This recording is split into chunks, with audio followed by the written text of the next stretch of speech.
My dear friends in Christ Jesus, in the first reading from the book of Revelation, we hear a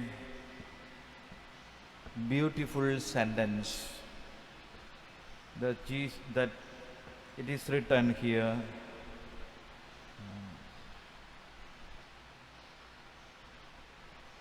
You have lost the love you had at first. Revelation chapter 2 verse 2. You have lost the love you had at first.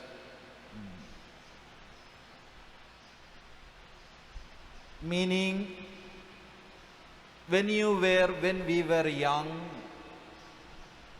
we had a great love for God.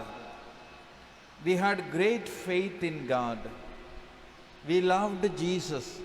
We loved the sacraments. We spent time for prayer.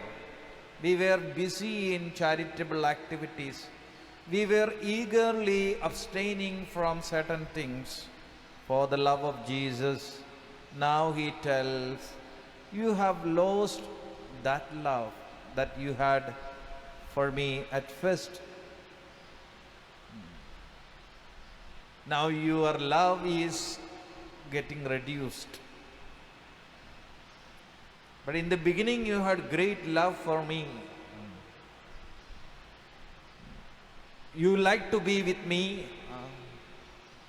You spend time, hours and hours before me, asking, questioning, placing supplication, doing intercessory prayers for others, but now it is lost.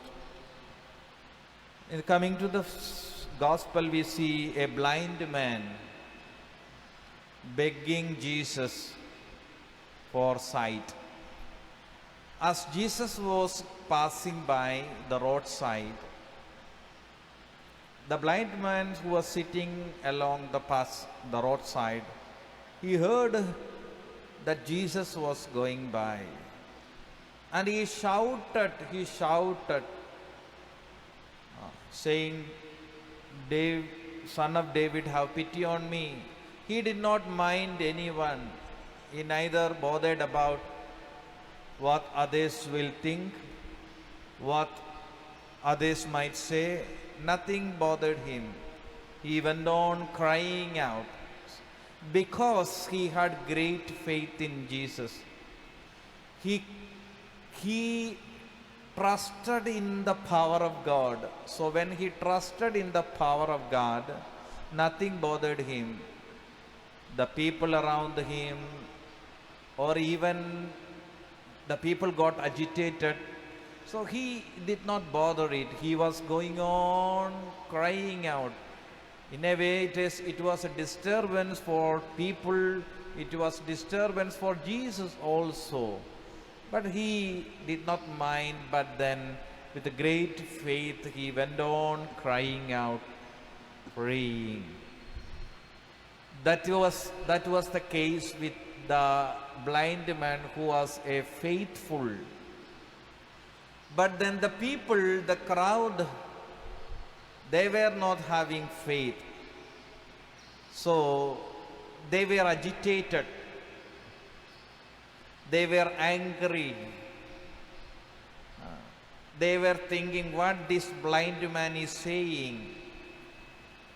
Even if the blind man cries out, will Jesus give him sight? If he wanted sight, he could have gone to some physician. Now why he is crying out? Will this happen?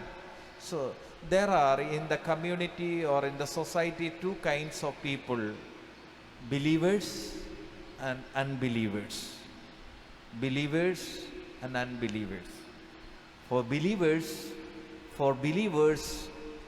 they are able to see, they are able to hear what others cannot see and hear.